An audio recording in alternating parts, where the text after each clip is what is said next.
The late summer sun has made this a good year for Clacton, but before the deck chairs were packed away for the winter, a political bombshell. The sitting Tory MP, Douglas Carswell, announced he was joining UKIP and resigning as an MP. So this week, the people of Clacton go to the polls in a by-election. I'm just so angry that that other guy has moved over to UKIP. The way he left the Conservative Party, and I have no particular affiliations whatsoever, I thought it was underhanded. We didn't know Carswell was going to jump the ship, go over to UKIP. We'll have to see what transpires. Since its heyday, the number of tourists coming to Clacton has fallen dramatically. Jobs in the town are hard to come by. In the last 3 months, I've probably applied for the best part of 40 jobs, and you don't even get a reply back now. The once busy hotels and guest houses have become an area known as bedsit land, with more temporary homes than almost anywhere else in the whole country. And yet the question of where to build new homes around Clacton is a thorny one, with many people believing the government is giving them no choice as to how many there should be. The government who are forcing not just tendering district but all councils within the country to build houses far and beyond what that area thinks they need. This is a constituency of contrasts. From Jaywick in the south, a community of former holiday homes where 62% of people are on benefits, to genteel Frinton in the north, where 1 in 3 people are pensioners. There, they're facing an uphill struggle to get a doctor's appointment. I'd like to see the same doctor's name up every time I go in, and I'd like to think that, you know, Dr. Bloggs is going to be my doctor for the foreseeable future. This is the 18th hole at Clacton Golf Club. Set up in 1892, it runs alongside the site of the former Butlins holiday camp. Today, we've transformed the 19th hole, the clubhouse, to give the people of Clacton their say in our Look East special debate.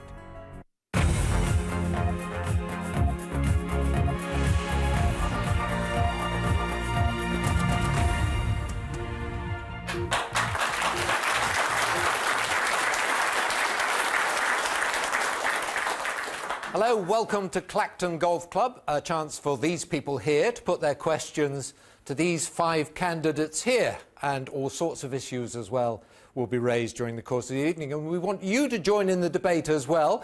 You can take part in #BattleForClacton.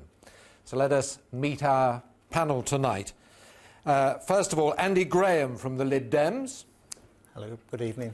Chris Southall from the Green Party. Douglas Carswell from UKIP, Giles Watling from the Conservatives. Good evening. And Tim Young from Labour. Good evening. And so to our first question from Angela Churcher. Do you think that constituents are better served by an MP who has the support of a large parliamentary party? Giles Watling. Well, I think constituents should be supported by an MP who has that support, because clearly they'll cover a lot of ground for him and keep him informed on what's going on the ground. But the most important thing is, I think, for Clacton, is to have a local man in the job. And I'm the local man. I live in Frinton-on-Sea. I've been here, I first came here in 1957, and I've lived here for 20 years. My children went to a local school. I use the local GPs. And I love this place. We have 36 miles of the finest coastline anywhere in the country, and that's something we should be exploiting. And I have a plan. I have a 7-point plan for this area. That's wandered off the subject just a little bit, hasn't it? Do you think it is better if you're supported by a big party? Well, as I said, yes. I mean, you have that backup. I think it's very good. Douglas Carswell, you had it. And when I was the MP serving this area, I often found that the big party was actually a constraint, preventing me from taking the sort of steps that I needed to try and solve local problems. Let me give you an example. There's a real problem locally with the streetlight switch off. I would have liked to have done far more to take on Essex County Council, but because I was a Conservative and I had one hand tied behind my back by the whips, I found it quite difficult to attack the decision to switch off our streetlights with real grit and determination. Now, in the House of Commons, as a single MP in the past, I have sometimes had to take a stand on my own.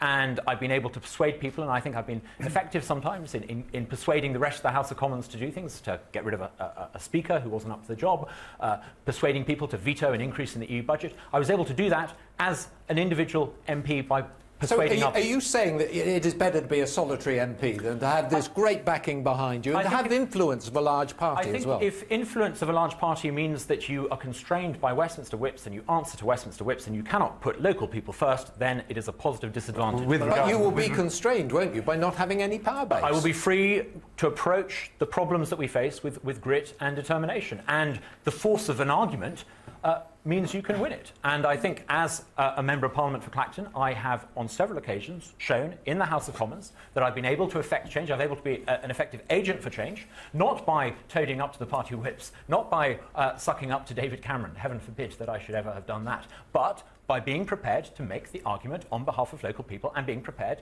to force the issue and to win it. OK, we'll come back and go round everybody in just a little while. Chris Southall. Well, I think, answering the question, that it's more important to have the support of the people that you're trying to represent. Certainly the Green Party centrally is quite a small party, but we're growing at an amazing rate. We've put on nearly 50% of new members just this year. I ran a campaign. I mean, actually, I am the agent and the candidate and the person who raises finance and the person who organises the... But that doesn't leave you time to do anything else, does it? Well, I did sleep occasionally. So all of the money that we used was given by the people in small amounts just since the election's been called. Nothing came from the central party. And that feels great, because that feels to me as if I've got the support of everybody that I'm going to represent. Andy Graham. Well, I mean, it is important sometimes to have the support of the party in Westminster, but it shouldn't be a constraint. Yeah, but your leader hasn't been here. He's not coming this week, is he? So what support is that? Well, it's quite clear, really, that Labour and the Conservatives needed the support of their leader to be here because they're in so much trouble. I mean, quite frankly, it isn't about the leaders. What it is about, this election, is about the people of Clacton. And it is about what's happening on the doorstep and listening to their views, taking them on board and actually doing something for once about it. Now, that hasn't been done. The problems and issues that have been here in Clacton have suddenly not arrived just because of a resignation. In fact, Douglas Carswell was actually MP here, I believe, for 9.5 years, and he was a member of the Conservative Party then. What happened? Does anybody here have a view on that? Lady over there with the yellow top on. Can I just ask Douglas Carswell why he didn't go independent, if belonging to a party actually ties a hand behind your back? I want to see change in the way that this country's politics is run. I could have stood as an independent. I may have won. I may not won. We don't know. We don't know what the results will be on Thursday. But in order to get the change that this country needs, in order to break free from the 2.5 party monopoly that has its grip on Westminster, I think we need to see a new party that allows choice and competition throughout the country in different constituencies. And I think there is a new party. It's called UKIP. And unlike the 2.5 parties that are controlled by a tiny clique sitting in London, UKIP is a democratic organisation that is run by its members. Douglas. It's full of Tories. Tim Young, come on, you're saying. Well, I think it's great to have the support of party colleagues and councillors because they represent people. The people of Clacton know them and work through them. So I'm very happy to have support of the Labour Party here, and I think that is important. But, you know, it's also, you can bounce ideas off them. And if you've got some extreme views like Douglas has got on the NHS, for example, then if he was to discuss them with party colleagues, they'd say, Douglas, they're a bit bonkers. And you can put forward ideas, discuss them with people, come up with something rational that the people of Clacton, I think, will support. Gentleman in the striped shirt in the front row there, yes. Mr. Carswell, if you didn't want to run as an independent, then isn't that more of a national interest and not a local interest? I think we need change in Clacton and we need change in this country. The reason why I think people are disaffected with politics, the reason why 20 years ago 80% of people who would vote in general elections, now it's barely 60, is because people feel that they're not represented by the 2.5 party duopoly. Again and again and again, People stand for office with a rosette, a blue or a red rosette, and they are fed lines by a machine in London. They don't actually represent what local people want. That is the problem. Just one question. Why didn't you wait until the general election, stand down and look for a seat rather than call a by-election? I think the only honourable thing to do, when I came to the conclusion that the party leadership was not on the side of I somehow feel that those who said I should have waited for 8 months probably wouldn't be praising me now if I had decided to change parties and not face people. I need a mandate. I answer to local people. No, you wanted a seat that you thought you could win at the by-election, didn't you? Absolutely not. I don't think anyone can legitimately accuse me of taking the easy option. This is not an easy option. I'm taking a huge risk, and I could lose. Just very quickly, I mean, the one thing, though, above all else, is that you've wasted taxpayers' money. I mean, £250,000 could have gone into this local economy just because of your opportunism to take this moment in time rather than wait. Andy, would you have been singing my praises if I had decided to remain as an MP? I rather suspect the reason that Douglas didn't go independent but went with UKIP is because he wanted the backing of a party. Simple as that. We need a new party. We need change. Let's move on. Suzanne Glees, next question, please. After David Cameron revealing proposals for GP surgeries to open 7 days a week, 8 to 8, do you support this, and how do you propose to staff surgeries to accommodate these hours, as we are already experiencing massive shortages in Finton and Clacton and the whole of Tendring? Andy Graham. Well, one of the things that really GPs are now suffering from is enormous strain. There have been GPs leaving this area, and I heard one of my colleagues came in and announced yet another GP has actually resigned. Now, there are good GPs here, but they find the stress, the strain is just really driving them to resignation. Now, there needs to be an answer and a solution, and I believe it's a cross-party one. Let's not play party politics with GPs, please. Yeah, you come back on that, yes. What is the stress that GPs are under?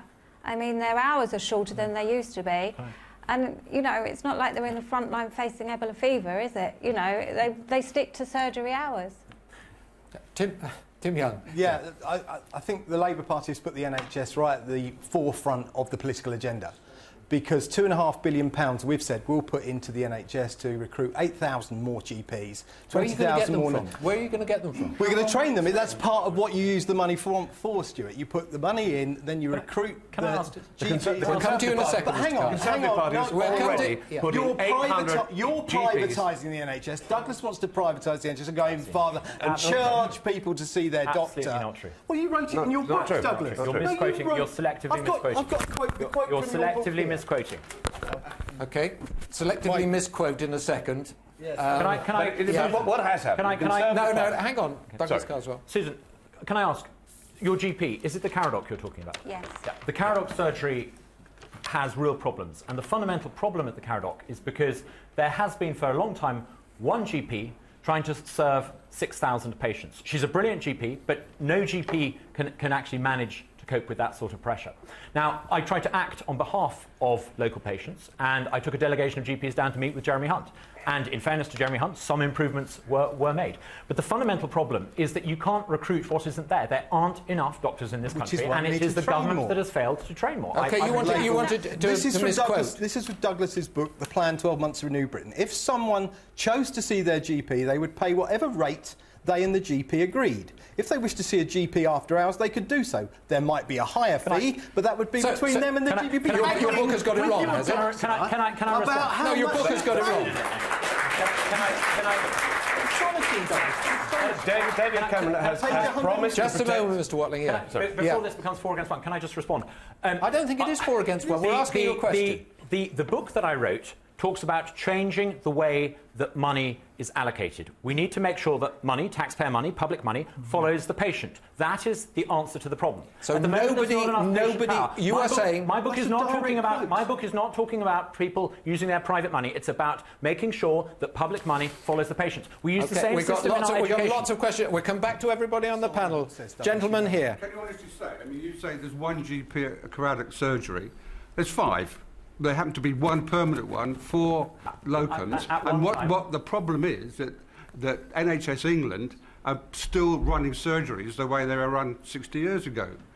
What you need now is permanent doctors who are under contract. Yeah. But at the moment, we either have people who have to put a lot of money into the surgery, or people who are there for a week. Can I just bring in Dr. Brian Balmer, who's the Chief Executive of North and South Essex Local Medical Committees, which represents GPs. They do regular surveys. What's the outcome of your latest survey?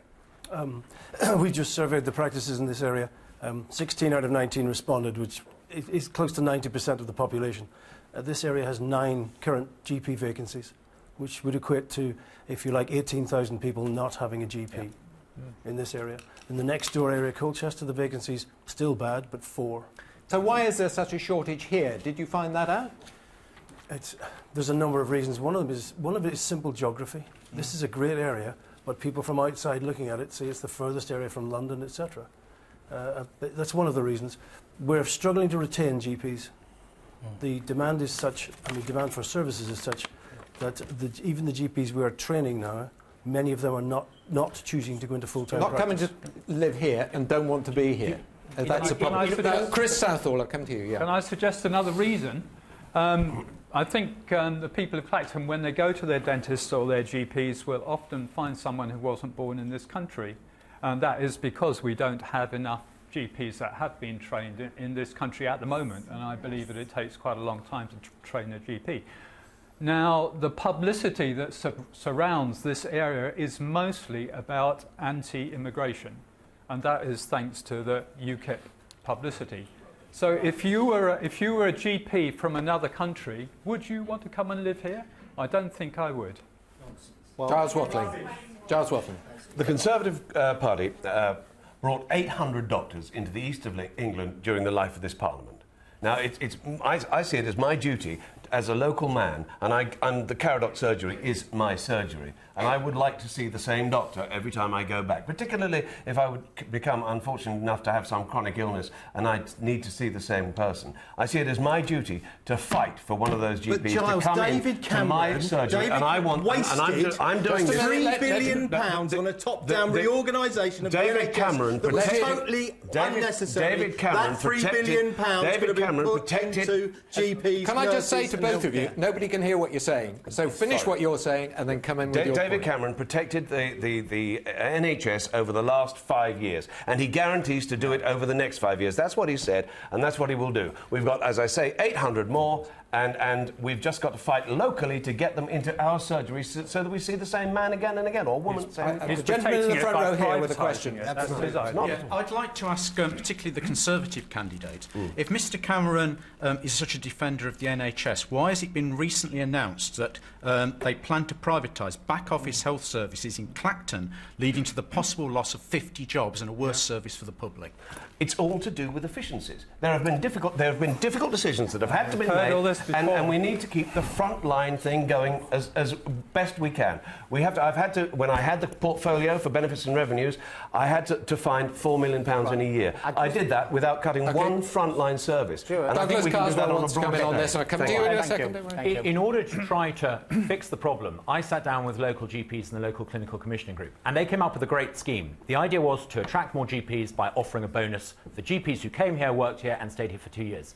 And that was a step forward. It went some way. How many did you get? You can't recruit what isn't there. There is, as the good doctor has just said, a shortage of 9 GPs still, despite offering a £10,000 bonus for GPs So why do you think it is? You think this is a good place? Why do you think the doctors don't want to come? Is it the elderly population? The fundamental problem is that unaccountable officials in London have failed to recruit enough GPs nationally, and we are paying the price. And that would have gone back how many years?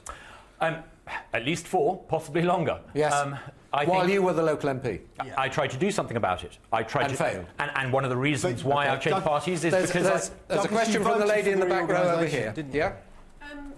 The fundamental problem with our healthcare system is the effect of the Health and Social Care Act GPs, midwives, nurses are all demoralised. They all feel undervalued. We've got midwives here who've been downgraded from a band 7 to a band 6. People are leaving. People who've been trained are leaving. £3 billion on a top-down reorganisation that RECOG, that the RMC, that Royal College of Nurses all said we didn't need and we shouldn't have. Will these people, if they are elected, vote to repeal the Health and Social Care Act? Andy Graham.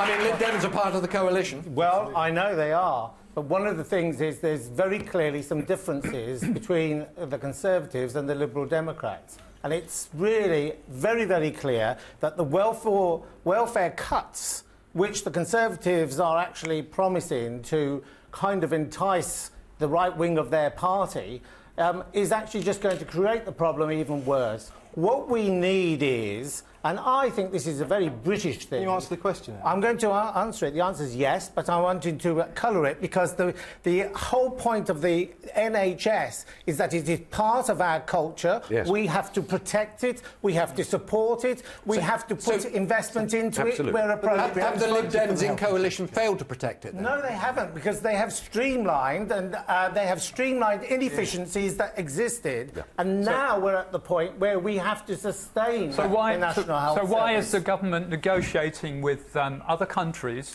to allow easier privatisation of the NHS? Well, that is certainly not a Lib Dem policy. That may well be a... It's your government that's doing this. Okay, I'll tell you what, I'm going to ask you... I would vote to repeal the Health and Social Care Act, of course.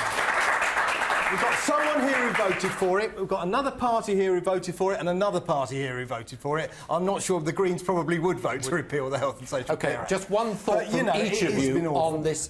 Just one thought. Short. Start here with the Greens.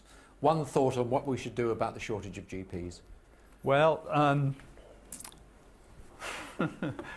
it's a really difficult problem. I mean, obviously, we've got to train more from our own country, but somehow we've got to make the people who are coming from other countries, and a lot of GPs are coming into this country from other countries, you've got to make them feel welcome. Giles Watling? So how are we going to do that with a party which is anti-immigrant? I simply go back to the fact that we created 800 more doctors in the east of England over the life of this Parliament. We need to do more, and we mustn't sit on our laurels. And to that end, I brought Dr. Dan Poulter down here, the Health Minister, and we talked about GPs and getting them into our surgeries. Short answer. And we talked about looking after things like our maternity services. We marched, Conservative councillors marched and got the maternity service up and running and working. You were I was on that march. I was on that march. Lots of other people. No privatisation. No more top-down restructuring. No charging to see your GP. What we need is the money to follow the patient. What we need is the money to follow the patient. Patient power. I think it's investment in the NHS. We have to keep that going. Regarding GPs, the encouragement, the bonus scheme that the government actually did introduce actually didn't work, but we must not let go of it. It needs to actually be continued, and a cross-party plan for the regions where this is a major problem. It's not all over the United Kingdom. It is in some regions. Thank you both. I haven't had my turn. Thank you all of you. Go on then, very quickly. We've said where the money would come from to train the GPs that we need. We're also working with the Royal College of GPs to put our health service back together, and that's the way to do it. Right. You are not the only candidates standing in this election, this by-election. Let's hear from the other three. I think the concern about the healthcare budget in particular, it's very difficult at a time of financial constraint to say they're going to have to cut services further. I think the importance of the demographics here, the local population, is so important. The issue was supposed to be immigration, and actually here it isn't. The issue is definitely healthcare spending. We've known Clacton for many, many years, and Clacton's always been a very, very famous place. But walking around now and people telling me Clacton's not up to scratch like it used to be, well, why not? I mean, the Looney Party envisaged the whole of Clacton, Walton, Frinton being a Disneyland. Straight away it's a Disneyland. Everybody's working, all the hotels are full, everybody's happy and singing and dancing in the streets. I believe younger people need to have better education in sex and relationship, and also for people with disabilities as well. One of the key issues when it comes to sex and relationship education is it's a double-edged sword, unfortunately, because people don't want to be talking too much about it in case they think that they're pushing children towards that. But it's not pushing them towards it, it's educating them to give them the knowledge and understanding to be able to go forward. Those are the other candidates. Let's have our next question now from Mitchell Higgin. What will you do to stop the rot of rising unemployment for people in and below my age group? Let's start, shall we, with Tim Young. Yeah, I think it's a really good question because it's coming up time and time again on the doorstep, the lack of jobs in Clacton, and the unemployment is higher here than the national average. Wages are much lower than the national average. We're putting forward a future jobs guarantee that would guarantee every young person work experience that would lead to a job or training in that. And I think that is very important, because what is happening at the moment is young people are leaving Clacton to go to other areas to find work.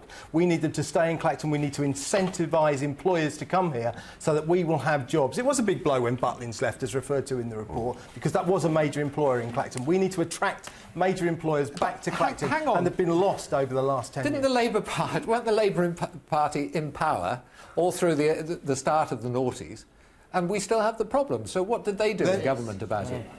We put a lot of investment into Clacton. Well, it hasn't worked, has it? Well, it hasn't worked over the last 4 years because all that's been done before that, did it? It did work. No, it did work. When Ivan Henderson was the MP, he did a great deal for Clacton, and he was a well-respected MP. He may have been well-respected, and he got Sure Start centres opened. We got a new school opened, and there were jobs here. And but for over the last 4 years, it's been choked off. There's been no investment in young persons' employment. That's why it's so high. We need to get people back to work so that people like that young man who just asked the question can find jobs and stay in Clacton, so we keep the skills and employment in this area. There's a man in the middle there with his hand up. I taught in Clacton here for nearly 30 years. This is a generational issue. Mm-hmm. This is a deeply seated issue that we need to solve. So it goes back before the last 4 years, you're saying? Absolutely. Nobody's ever got this right. We need proper investment here. Proper investment, not the sort of few quid here, few quid there that we've had. And do you think we had it when Labour were in power? OK. Chris Southall. Well, the first thing I've got to say is that the current government have announced that they're cutting job seekers' allowance for young people and their housing benefit. So how on earth is anybody who's 21 and under going to be able to go out and look for a job in those circumstances? There are no jobs in the first place. Well, that's the first thing. And then you can't seek something that's not there. Yeah, and then the second thing is that there aren't the jobs there. But if you look around, if you look around the town, that's the first thing. Sir. Well, he said you've got to have the jobs before people will go and look for them. It's a chicken and egg situation. Which is the chicken and which is the egg? Well, exactly. Which is the chicken and which is the egg? Well, I think that the young people need support while they're looking for jobs, although they're never even going to go and look. Yeah, but if the job isn't there, there is no point in going to look. That's why they want look. That's why there is such depression about looking. Yes. Because there is no economic investment. So if you look around Clacton, do you think that there are no jobs that needed to be done? I mean, when I walk around Clacton, it hits me in the face. All of the things, all the old people that need more visits, the people the town that needs homes that need to be built. Douglas Carswell need to be built and insulated. Douglas Carswell. Mitchell, many of the people that you're talking about, young people looking for work who can't find it, they're people I know by name. I've met them at local jobs fairs where I've gone along to provide support. They're people who I've taken on for work experience, people who I've even helped try and put together a CV. I know how difficult it is. And there are 4 things I think we need to try and change, and 4 things I will try and change. The first is we need more apprenticeships locally. Now, I grant you, ministers of all 3 parties have done a good job in increasing the number of apprenticeships, but not locally. We need them locally. More apprenticeships in this town helping young people. Can I just stop you there? Can I just ask you one question? We had somebody on Look East last week who said that actually, if somebody goes off and gets an apprenticeship, the family loses benefit, and so they encourage them not to go and look for that job. So how do you get over that? The rules are written in London by people who don't understand. They don't understand what it is like when you're a family who's under pressure and you're trying to encourage a son or a daughter to take up an apprenticeship, and you risk being worse off. It's ridiculous. I think another thing we need to do is we need to cheer local schools like Tendring Enterprise Studio School. They are a new school, they're different, and they're offering young people opportunities that simply didn't exist before. I think we need to get behind them, and I think we need to champion them. Then I think there are two further things. One more, then. Local business rates. Okay. I think Clacton started to decline as a retail resort when John Major in 1990 nationalised the business rates. We need to make sure our local council controls the business rate. If they did that, they could take action and restore commerce and retail to Got a lady in the front row here. I'm actually from Tendring Technology College, and I haven't seen any support. I'm in upper sixth, and what support are you talking about? Because I haven't seen any, and I'm a student. Douglas Carswell, if there is support, she says there isn't. But if you come to a jobs fair, I will be there. If you would like a career advice and help in completing a CV, I will do that. I have visited Tendring Technology College, and it's an excellent school. It's doing excellent things, and I'm 100% behind your school and the work. Giles Watling, she is saying that actually she's shaking her head now. She's saying there is no help there. Well, I quite agree, actually, on one occasion on this with Douglas, in as much that that's what your MP is for, is to get in touch with, and he will get down and do some work and help you with doing your job applications. I have twin daughters who are unemployed in this area, and I'm trying to find them work. Look, we have had 3,500 more jobs created in this constituency since the election in 2010. Now, we're not going to sit on our laurels. There's more to be done. But it shouldn't be as part of the district council, I've managed to bring in, with my fellow councillors, £50 million into this district alone. We've got massive sea defences, certainly, but we're going to be putting £10 million into Jaywick. We're building homes there for local people. There's massive development going on. There will be jobs. But jobs will come on the back of this. Unemployment here is 2 percentage points higher than it is across the rest of the region. As I said, so that money is going in, but I've said we've created 3,500 jobs. We mustn't sit on our laurels. What happens, Andy Graham? You know, it's very good to talk about platitudes and to actually throw things around. The point is where are the jobs? And who is going to help to provide the infrastructure? Because it's no good talking about housing, for goodness sake, when there are no roads and infrastructure to actually support it. 3 days ago. It's just nonsense. 3 days ago. And the answer is that we need to actually, in Westminster, they need to recognise that this region needs support and investment on a scale. He's saying you've had 50 million. To answer the young woman's point. Hang on, let him finish. Yeah. I'm talking about the long term, because everyone here has talked about this has gone on for years and years. Generation. No one's addressing their problem. 3 days ago, I visited Giles, for 3 days ago. Problems that will make a difference to these people. I visited Nico, which is a manufacturer of hinges and so forth for windows worldwide, and it's in Clacton, and it has 130 people on the staff, and it's expanding. It's a good news story. And George Osborne and I met 3 apprentices there who are loving it. Actually, we met 5 apprentices there who are loving it, and in various stages of their apprenticeship. One in their first year, one in their final year. And it shouldn't not really be dragging them back. Well done if you do it. Of the local MP to help you write your CV and put those processes in. They used to be in. There was a service called Connections, which has got there was a point between leaving school and getting into a job. The government cut that. I presume Douglas probably voted for it. And that was where it was. And you've lost that support now because they seem to be cutting everything that helps young people get into jobs. Douglas Carswell, did you vote for it? Yes, I probably, did. yeah. Let's move on to another question. Lawrence Sewell. We seem to be building quite a few houses locally, but who are they meant for? Because we've heard stories that the houses are going to people from out of the area. Hang on. Douglas Carswell. It's a difficult balancing act between the need for more houses, which we need, and respecting the views of local residents who don't want overdevelopment. I thought that the idea of localism, which we were promised, was that the local council would make that difficult decision. And I think Tendring District Council, I see Mick in the front row, they made a brilliant plan. that would balance those two interests. And I supported it, and there was cross-party support from it. Unfortunately, a government official 2 months ago announced that we're going to have an extra 12,000 new homes. That's hundreds of new houses for Wheelie, hundreds of new houses for St Asaph, hundreds of new houses in Walton. I think that's wrong. I think it should be a local decision made by the local district council. Now, those 12,000 new houses are not going to be for local people. It is to accommodate London overspill. That is the problem. They are going to be for local people. All right, I'll tell you what, let's bring in Mike Page, who's the leader of Tendring Council. Are they going to be for local people? Yes, they are. They are going to be for local people. What we first of all tried to do, we tried to put 6% across the whole of the district. What we realised from doing that, and we went to the inspector, and the inspector said to us, because of the way you're doing it, you're not actually putting the infrastructure in. You know, we need the schools putting in, we're making sure that they're there, the jobs are put in and everything else. So we had to change it when they give us the figure now, which is 12,000 homes across the district. Do you know how many homes you build every year in this? We roughly build now 250. 150. 250. Do you know how long it would take you to build 12,000 houses? We're going to have to build 600 homes a year. At that rate, it would take you 48 years. Yeah, but it's a 15-year plan, don't forget. Okay. What we're doing now, So it's not just a 5-year plan, it's a 15-year plan. How many of them are affordable homes? Okay.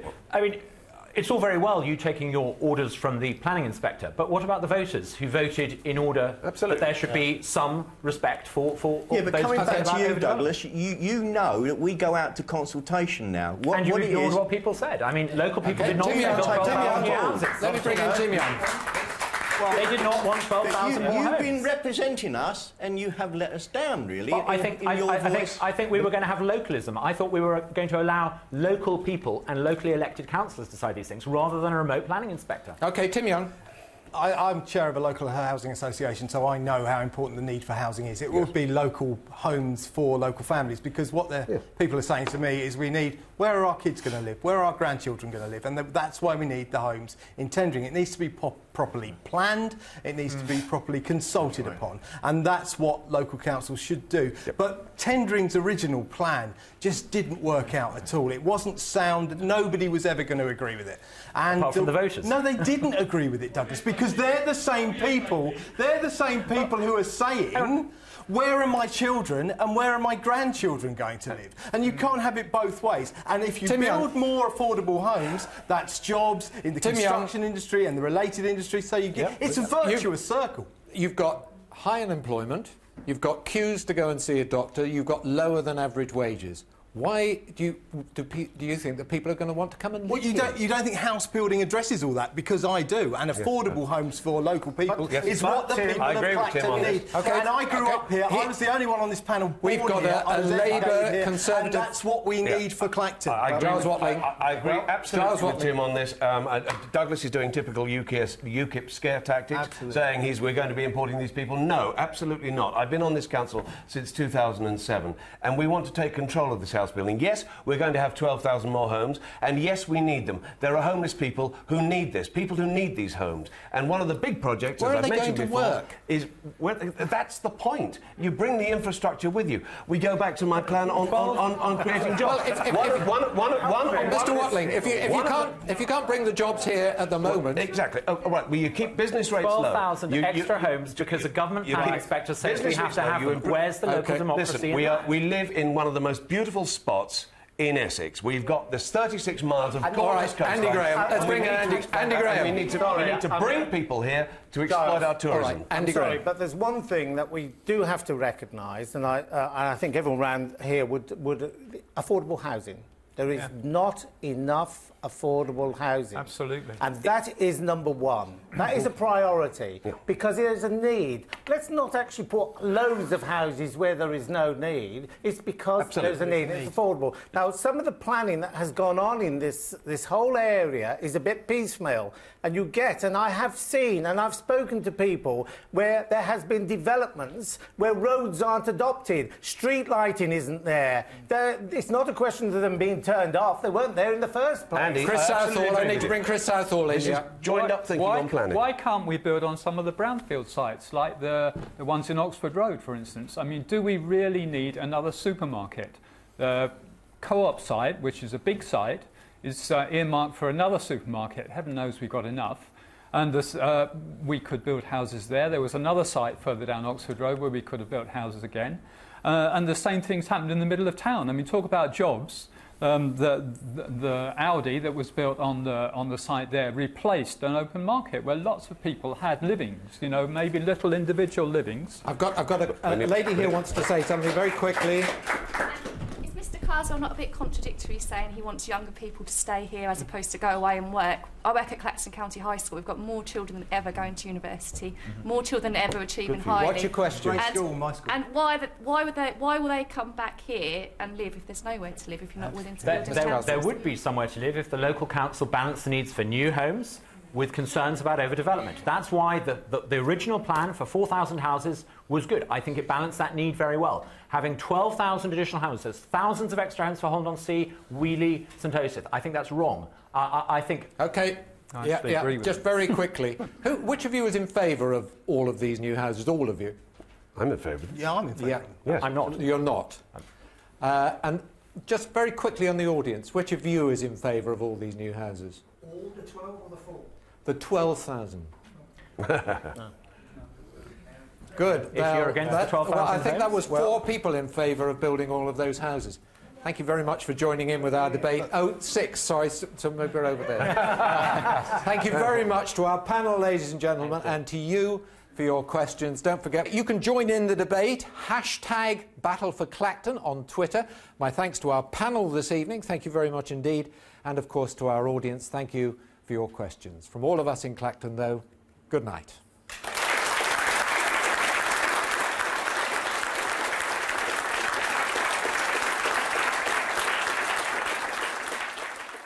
It was interesting to see the candidates and hear them face to face, giving their opinions on issues. I thought they were a bit rowdy at times, but that's to be expected.